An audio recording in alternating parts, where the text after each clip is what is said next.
আসসালামু আলাইকুম বন্ধুরা, আজকে নিয়ে আসলাম খুব সুন্দর একটা রেসিপি। এই গরমকালের এই রেসিপিটা একেবারে খাওয়া সবারই দরকার, যেন গরমকাল শেষ হলে কিন্তু আর খাইতে পারবো না আমরা। এই যে কাঁঠাল বন্ধুরা, তোমরা দেখতে পারলা কাঁঠাল নিয়ে আসছে, আমি রেসিপি করব।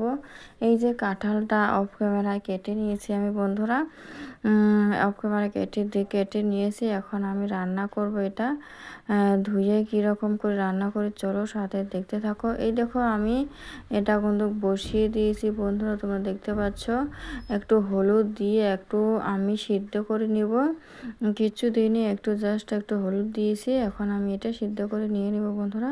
আর সবাই লাইক কমেন্ট করে ভিডিওটা দেখা শুরু করো, কেউ স্কিপ করো না বন্ধুরা। খুব সুন্দর একটা রেসিপি নিয়ে আসলাম, কাঁঠালের রেসিপি। কে কে কাঁঠাল রেসিপি খাও কমেন্টে জানিও। এখন এটা আমি ভাপিয়ে নেব বন্ধুরা, এটা ভাপিয়ে নেব 3 মিনিটের মতন। এই যে এখানে আমি দেখো ভাপিয়ে নিয়েছি, জলটাও ঝরিয়ে নিয়েছি। এখন আমি রান্না করব বন্ধুরা। জানি না কে কীভাবে রান্না করো, আমি এরকম করে রান্না করব। আগে ভাপিয়ে নিলাম খুব সুন্দরভাবে, ধুয়ে ভাপিয়ে নিয়েছি আমি, ধুতে হবে। এখন আমি জলটা ঝরিয়ে নিয়েছি, এখন আমি এটা রান্না করে নেব।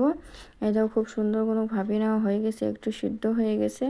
এই কড়া বসিয়ে দিয়েছি বন্ধুরা, কড়ার মধ্যে আমি এই যে সরিষার তেল দিয়ে দিলাম পরিমাণ মতন। একেবারে কি বলবো, এইরকম কাঁঠাল যদি রান্না করা যায়, মাছ মাংস হার মানবে, এতটা টেস্ট হয়েছে না কি বলবো বন্ধুরা। খুব মজাদার একটা রেসিপি। এই যে আমি এখানে পেঁয়াজ কুচি দিয়ে দেবো বন্ধুরা, একটা পেঁয়াজ দিয়ে দেব, পেঁয়াজ কুচি দিয়ে দিলাম। আর তেলটা পরিমাণ মতন দিয়েছি। খুব সুন্দরভাবে তৈরি করা যায় এই কাঁঠাল রেসিপিটা, অসাধারণ টেস্ট হয়েছে কি বলবো, খুব টেস্টি একটা রেসিপি। এই গরমের দিনে এই কাঁঠাল পাওয়া যায় বন্ধুরা, তাতে কিন্তু আর গরমকাল শেষ হলে কাঁঠালটা আর খাইতে পারবে না। এইরকম থাকতে তোমরা সবাই এইরকম কাঁঠাল রান্না করে খেয়ে নাও বন্ধুরা। খুব সহজেই এই কাঁঠালটা রান্নাটা করা যায়, তৈরি করে নেওয়া যায় বন্ধুরা। খুব মজাদার একটা রেসিপি কি বলবো। এই যে এখানে আমি আদা রসুন পেস্ট, তারপরে এই যে বন্ধুরা আদা রসুন আর মশলা সব কিছু দিয়ে দিলাম। মশলার গুঁড়ো, হলুদ গুঁড়ো যেগুলো আছে সব কিছু দিয়ে আমি খুব সুন্দর করে বন্ধুরা এগুলো এখন আমি কষিয়ে নিব।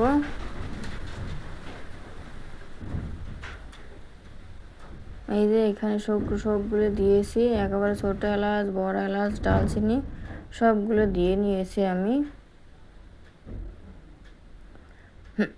দিয়ে ভালো মতন কষিয়ে নিলাম। এই দেখো খুব সুন্দরভাবে কষিয়ে নিলাম বন্ধুরা একেবারে। এখন আমি এই যে কাঁঠালগুলো ঢেলে দিলাম, ভাপিয়ে নেওয়া কাঁঠালগুলো ঢেলে দিলাম।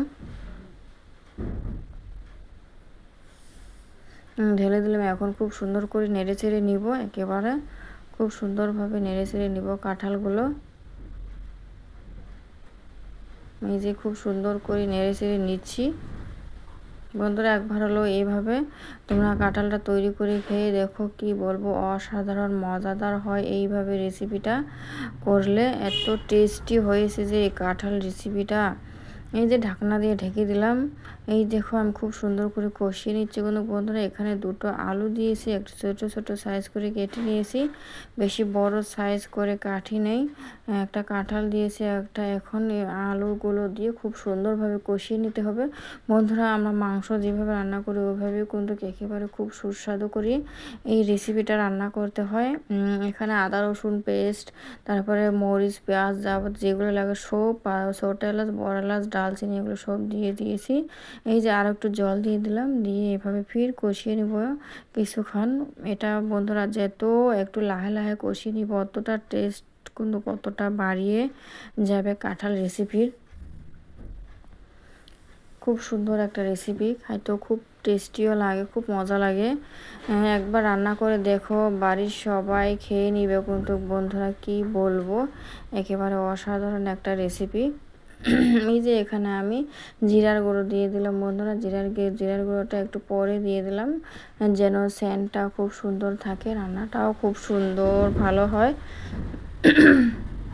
ওই জন্য জিরার গুঁড়োটা আমি পরে দিয়ে দিলাম। বন্ধুরা দেখতে পাচ্ছ খুব সুন্দর একটা রেসিপি। এই যে জল দিয়ে দিলাম আমি এখানে, আর একটু জল দিয়ে দিলাম, আর একটু কিছু পরিমাণ কষিয়ে নিব খুব সুন্দর করে কষিয়ে নেব কিন্তু একেবারে অসাধারণভাবে। এই যে আরেকটু আমি এখন কষিয়ে নেব, ঢাকনাটা দিয়ে ঢেকে দিলাম। এইভাবে কিছু পরিমাণ কষিয়ে নেওয়ার পরে আমি এখন ঝোলটা দিয়ে দিব এখন কিছুক্ষণ সিদ্ধ করে নেওয়ার জন্য। এই যে এখন ঝোলটা দিয়ে ভালো করে নেড়ে চেড়ে নিচ্ছি। খুব সুন্দরভাবে ঝোলটা দিয়েছি, দিয়ে আরেকটু ঝোল দিব, দিয়ে খুব সুন্দর করে নেড়ে চেড়ে নিব একেবারে। এগুলো তখন কাঁঠাল আলু খুব সহজেই সিদ্ধ হয়ে যাবে। কাঁঠাল আলু কিন্তু আমার বেশিরভাগ সিদ্ধ হয়ে গেছে বন্ধুরা, আর কিছুক্ষণ রাখলেই আমার রান্নাটা কমপ্লিট। ঝোলটাও কমিয়ে যাব, আমার রান্নাটাও কমপ্লিট হয়ে যাব। খুব সুন্দরভাবে তৈরি করে নিলাম কাঁঠাল রান্নাটা। এই দেখো রান্না তৈরি হয়ে গেছে বন্ধুরা, একেবারে খুব সহজে। একেবারে আমি মাখা মাখা করেছি বন্ধুরা, ঝোল রাখি নাই। বেশি ঝোল রাখলে ভালো লাগবে না, একেবারে মাখা মাখা টাইপের করে নিয়েছি। খুব সুন্দর টেস্টি একটা রেসিপি হয়েছে, আর খুব টেস্ট লাগে কি বলবো। আর সবাই ভালো থেকে সুস্থ থাকো বন্ধুরা, আর সাবস্ক্রাইব করে পাশে থেকো আমার। আসসালামু আলাইকুম বন্ধুরা, আজকে নিয়ে আসলাম আর একটা অসাধারণ মাছের রেসিপি, রূপচাঁদা মাছ। আমি কত সুন্দরভাবে তৈরি করে নিয়েছি, পটল আর আলু দিয়ে অসাধারণ মাছের রান্না তৈরি করেছি বন্ধুরা। তোমরা সবাই সাথে থেকে দেখতে থাকো, দেখো কত সুন্দর কালার চলে এসেছে। এই যে মাছগুলো আগের দিন এনেছিল, তার জন্য আমি ভালোভাবে ধুয়ে পরিষ্কার করে ফ্রিজে রেখেছিলাম। এই যে ফ্রিজ থেকে বাই করে নিলাম, এখন মাছটা আমি রান্না করব খুব সুন্দর করে। এই দেখো মাছটা খুব সুন্দর একেবারে চকচক লাগতেছে, খুব সুন্দরভাবে ফ্রেশ করে নিয়েছি। এখন আরেকটু ধুয়ে আমি রান্না করে নেব বন্ধুরা।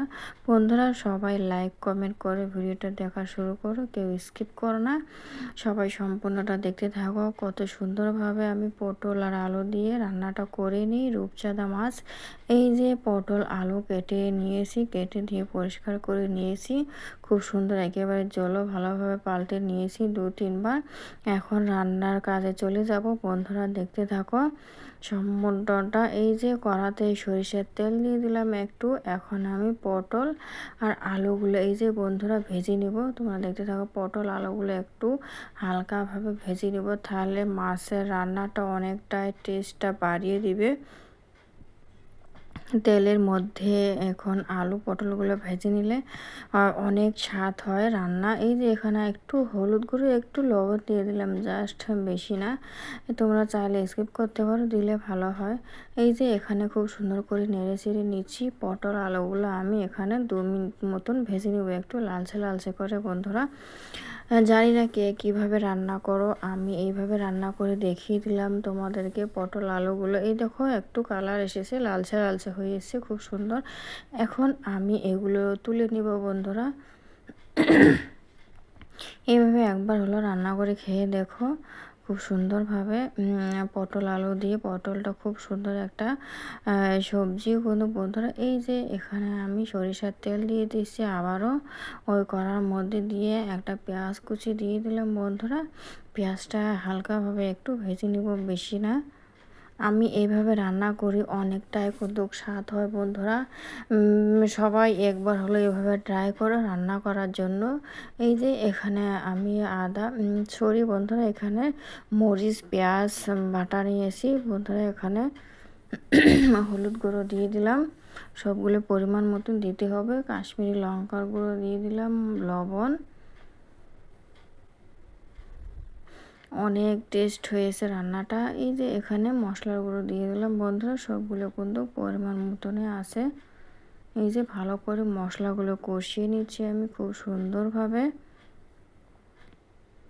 এই দেখো মশলাগুলো খুব সুন্দর করে একেবারে মাখো মাখো টাইপের করে কষিয়ে নিচ্ছি। এই যে মাছগুলো দিয়ে দিলাম আমি, এখন সবজিগুলো ঢেলে দিলাম একসঙ্গে ভালোভাবে। দুটোই খুব সুন্দর করে নেড়ে চেড়ে নিব, একটু হালকাভাবে, যেন মাছগুলো না ভেঙে যায়, ওইভাবে একটু হালকা করে খুব সুন্দর করে কষিয়ে নিব। এই দেখো যেন মনে হচ্ছে আচার আমরা মাখি না, আচারের মশলা দিয়ে যেরকম দেখতে লাগে সেম ওই রকম দেখতে লাগছে মাছগুলো। যখন খুন্তি দিয়ে নেড়ে নিয়েছি, এই যে একটু জল দিয়ে দিলাম, একটু জল দিয়ে দেবো যেন তলায় যেন না লাগে বন্ধুরা, ওটা তোমরা একটু দেখবা আর ভালোভাবে কষিয়ে নিবা মাছগুলো, তাহলে আরও কষানোর মধ্যে কিন্তু খুব সুন্দর টেস্ট হয়। এই যে এইভাবে নেড়ে নিলে হয়ে যাবে কড়ার কানটা ধরে, তাহলে মাছটা তলাত ভাঙবে না। যদি খন্তা দিয়ে ভালো মতো নাড়তে চাও তখন কিন্তু মাছটা ভেঙে স্বাদ হবে না অত, তখন কাটা কাটা টাইপের হয়ে যাবে, আর মাছটা ভেঙলে তখন কিন্তু দেখতেও ভালো লাগে না। এইভাবে কষিয়ে নিবা, রান্না করবা। এই দেখো খুব সুন্দর করে কিন্তু কষিয়ে নিচ্ছে বন্ধুরা, তোমার দেখেই বোঝা যাচ্ছে। একটু গ্যাসটা একটু মিডিয়াম টাইপের রেখে খুব সুন্দরভাবে কষিয়ে নিতে হবে অসাধারণ করে, তাহলে রান্নাটা অনেকটাই টেস্টটা বাড়িয়ে যাবে। আর জানি না কে কোথায় থেকে দেখছো, একটু প্লিজ কমেন্টে জানিও বন্ধুরা, সবাই পাশে থেকো। এই যে জল দিয়ে দিলাম আমি বন্ধুরা, এখন আমার কষানটা ভালো করে হয়ে গেছে। এখন জলটা আমি ঢেলে দিলাম। এখন এখানে কিছুক্ষণ আমি জলটা ফুটে নিব, যেরকম ঝোল রাখবো ওই রকম রেখে নামিয়ে নিব। তোমরা যদি বেশি পাতলা খাইতে চাও তাহলে রাখতে পারো, আমি একটু ভারী ভারী সাইজ করে নামিয়ে নেব, বেশি পাতলা করব না। এই যে হালকাভাবে তলায় যেন লেগেছে নাকি, ওটা হালকা করে আমি নেড়ে দিলাম বন্ধুরা, যেন মাছগুলো না ভেঙে যায়, ওইভাবে হালকা করে আমি নেড়ে দিলাম খুন্তি দিয়ে। এই যে এখন আমি একটু জিরার গুঁড়ো দিয়ে দিলাম উপর দিয়ে বন্ধুরা, জিরার গুঁড়োটা দিয়ে দিলাম শেষের দিকে, তখন সেন্টটা যেন ভালো থাকে, রান্নাটাও তখন খুব সুন্দর হয়। বেশি না, একটু দিয়ে দিলাম আমি হাফ চামচের পরিমাণ কিন্তু জিরার গুঁড়োটা দিয়ে দিলাম একটু। দেখো বন্ধুরা কত সহজেই তৈরি করা যায় রূপচাঁদা মাছ পটল আলু দিয়ে। পটল আলু দিয়ে এইভাবে একবার হলো রান্না করে দেখো ঘরের মধ্যে, কত সহজেই তৈরি করে নিলাম একেবারে ঝটপট করে।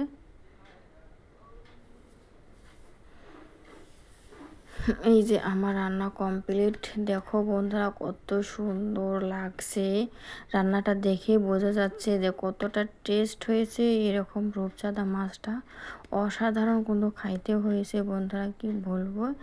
এর খুব সুন্দর, দেখো কত সুন্দর কালার চলে এসেছে, আর একেবারে ঝোলটা কমই রেখেছি আমি, একটু মাখো মাখো টাইপের করে। বন্ধুরা সবাই ভালো থেকো, সুস্থ থাকো, আর চ্যানেলটা সাবস্ক্রাইব করে দিও।